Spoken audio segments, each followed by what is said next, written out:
欢迎您收听由喜马拉雅出品，福暖文化制作的精品多人剧《从孤惑鸟开始》，作者活尔该，演播三生净水、刘兆坤、蔡新纯等人。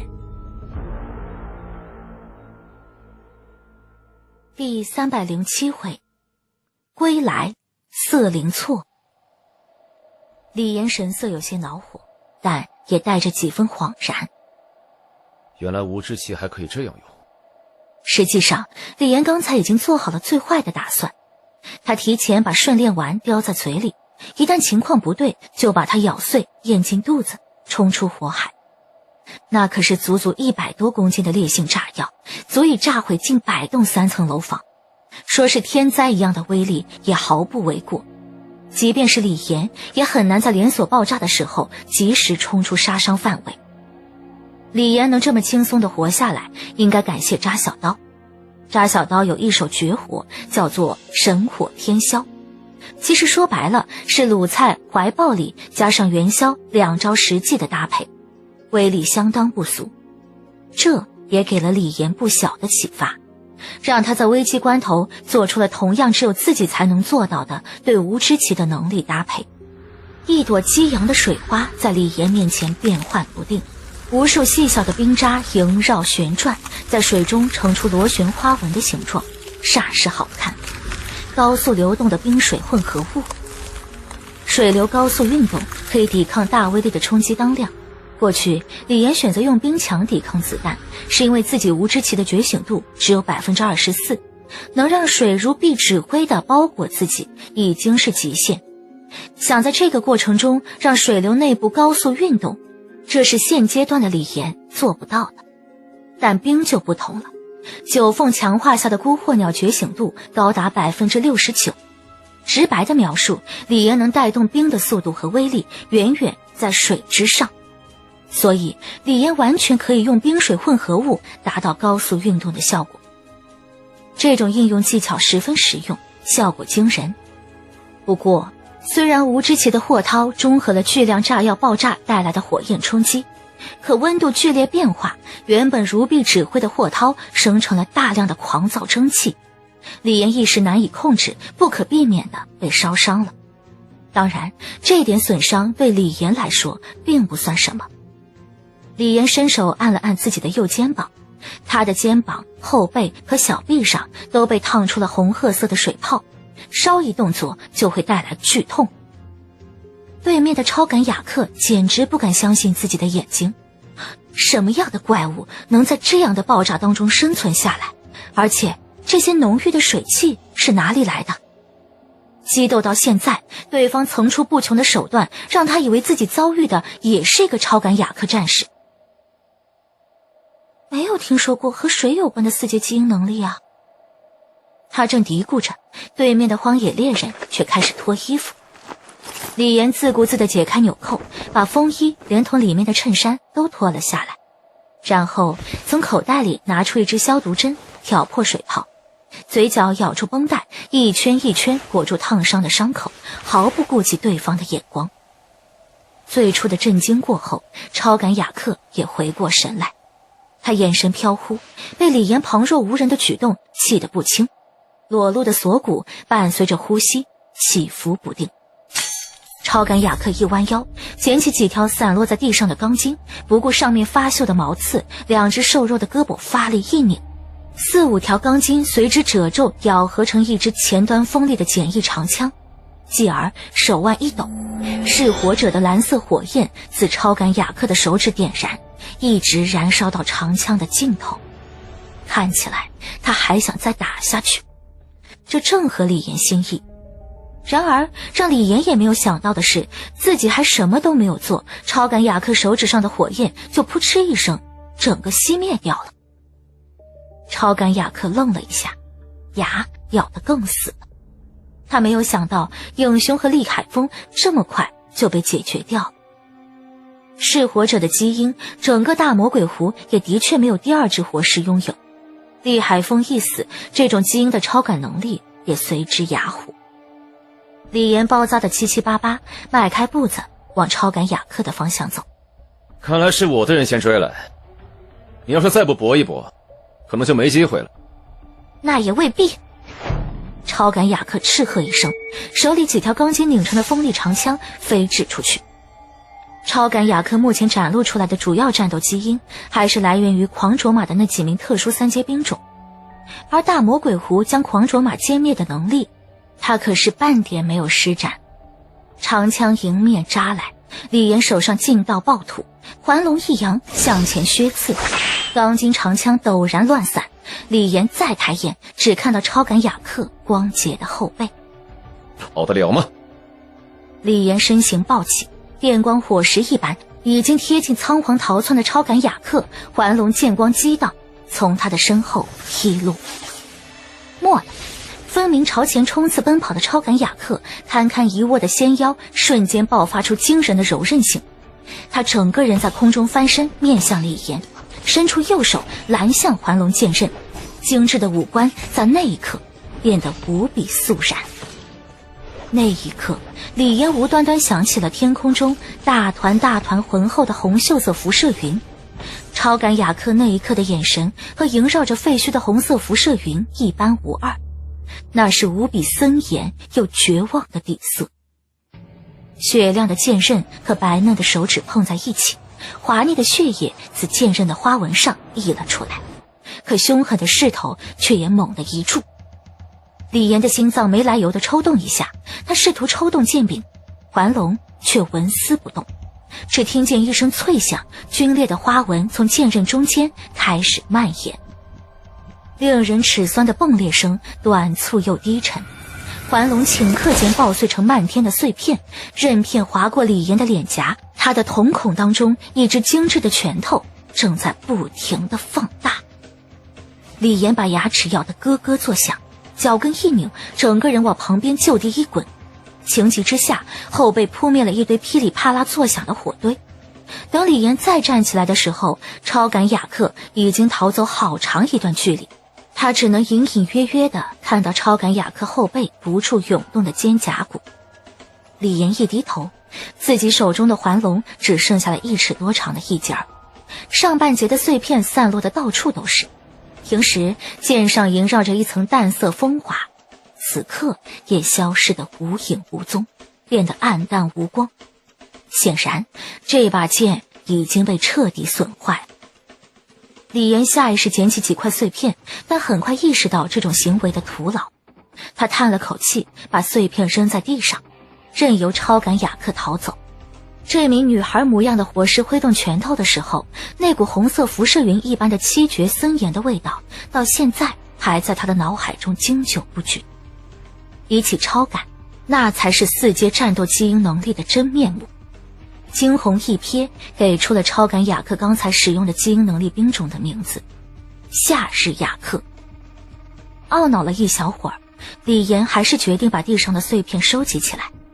他的手指在黑色焦土里游曳了一会儿，突然碰出一截白色的断指，拿起来放到眼前仔细一看。超感雅克之小指，类别异物，品质稀有，可用于提取超级基因样本，超感雅克。过了没有多久，扛着长条包裹的宋佐就顺着爆炸的痕迹找了过来。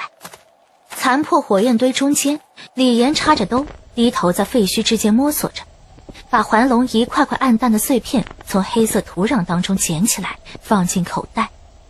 听到脚步声，李岩抬头看了宋佐和黑旗鬼一眼。来，帮我找找。黑旗鬼倒是没有二话，走上前去帮李岩捡地上的碎片。宋佐则开口问道：哎，那个小女孩呢？让她跑了，我的剑也被弄坏了。宋老头往旁边的巨大水泥块上一靠，把2颗花生米扔进嘴里，这才慢悠悠地说道：我就坦白说了，我改主意了，我准备离开。怎么，当时听到广播的时候不是说好了吗？李岩头也不抬。听到狂卓玛全军覆没的消息和亲眼见到可是两码事。我这把老骨头还有好一阵子能活，不想冒这个风险，而且一定要死，我也想死得有些尊严。风声呼啸，宋作偏过头看着沙沙飞过的风滚草，影熊的死法给了这个衰弱的老狙击手不小的触动。好一会儿，李岩四下看看，确认没有遗落的环龙剑碎片之后，才开口说道：我多嘴问一句，你活了多久？55年。凛冬降临之前，我在这里当过2年的童子军。既然是凛冬之前出生，那你应该具备生育能力吧？有孩子吗？宋作神色难明。凛冬之后出生的人，因为生存环境恶劣，平均寿命只有40岁。我儿子活了20年，死于基因缺陷。李岩默然了一会儿，又说道：即便是普通活尸，也能从凛冬之前活到现在，而且级别足够高的话，还能保持生前的神智。抛开外表不谈，活尸明显比普通人类更适合在凛冬生存。那个女孩的样子你也看到了，和正常人没区别。你就不想探究一下，是什么样的力量造就了现在的活尸？宋作平淡的摇头。我情愿就这么病痛致死，也不愿意变成他们那副鬼模样。我在外围见过低级的活尸用汤锅煮人肉。他嘴角一咧。不过话说回来，这年头哪个流落野外的暴民没吃过人肉呢？李岩试图说服宋作留下，不过看他的神色坚定，自己也不好阻拦。另一方面，自己也已经拿到了3种超级基因样本，足够完成触发事件的条件。虽然还有很多谜团没有揭开，但失去了宋作，李岩探索的危险性无疑大增。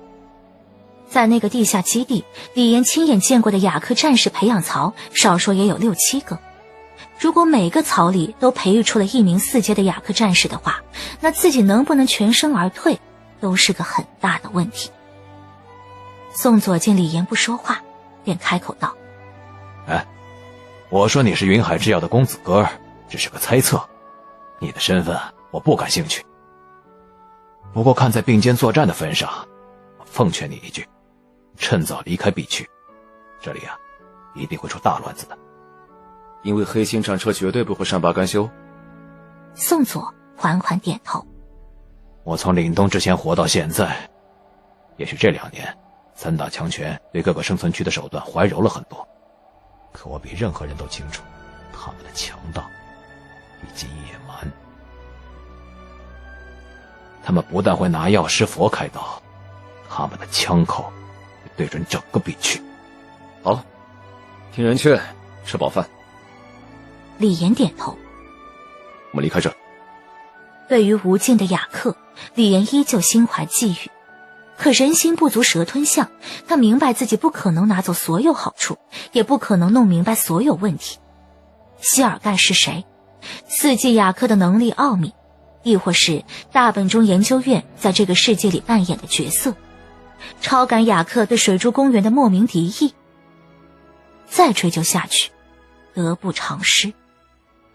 宋作嗯了一声，李岩转头问黑旗鬼，他刚才眼里的红芒就闪烁不定，这是他有心事的表现。怎么了？白仔说外面有动静，很大的动静。什么动静？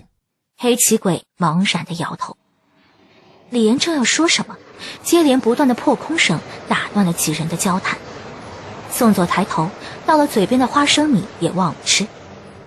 黑色的战斗机群划过天际，成一个纵队，超过10架战机焦掠纵横着远去。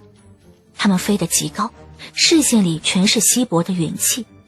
可李岩依旧感到一股针扎似的视线落在自己头上。战斗机？B区哪有实力开得起战斗机？雷恩兄弟手头有几10架武装直升机，这在 B 区已经是了不起的地头蛇了。是单索汽车。李岩张口回道。宋佐眨了眨眼睛。4天王？哼，我倒是把他们忘了。你确定这是单错汽车的4天王？李岩点了点头。我见过一次，不过他们当时没有这次飞得这么高。宋佐抱着野牦牛，饶有兴致地自言自语：“哎，这个高度应该看不到我们，但是四天王中队为什么会来大魔鬼湖呢？”李岩神色沉重：“跟我们没关系，先避开他们吧。”宋佐眺望天空，毫不在意：“哎呀，你担心什么？人家出动大半家底，一枚炮弹都要几万元，总不会是来对付我们2个流浪的荒野猎人。哼，难不成你得罪过他们？”灰蚂蚁从来不在意猎鹰的翅膀，因为没有一只猎鹰会去扑杀蚂蚁。可惜李岩不是一只不起眼的灰蚂蚁，而是一只年轻矫健的山兔，足够把猎鹰拖入遍布棘藜刺的野林。李岩勉强笑了笑：“总之躲一躲吧。”阿郎，地面上好像有人。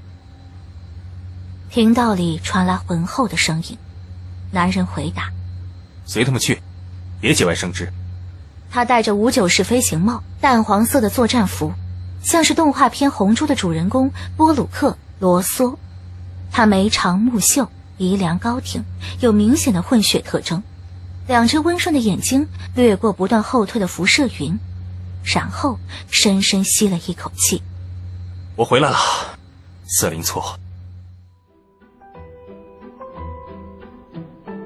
您刚才收听到的是由喜马拉雅出品、福暖文化制作的精品多人剧《从孤惑鸟开始》，作者胡尔该，演播三生净水、刘兆坤、蔡新纯等人。喜欢本故事，请直接订阅本专辑。我们下一期再见。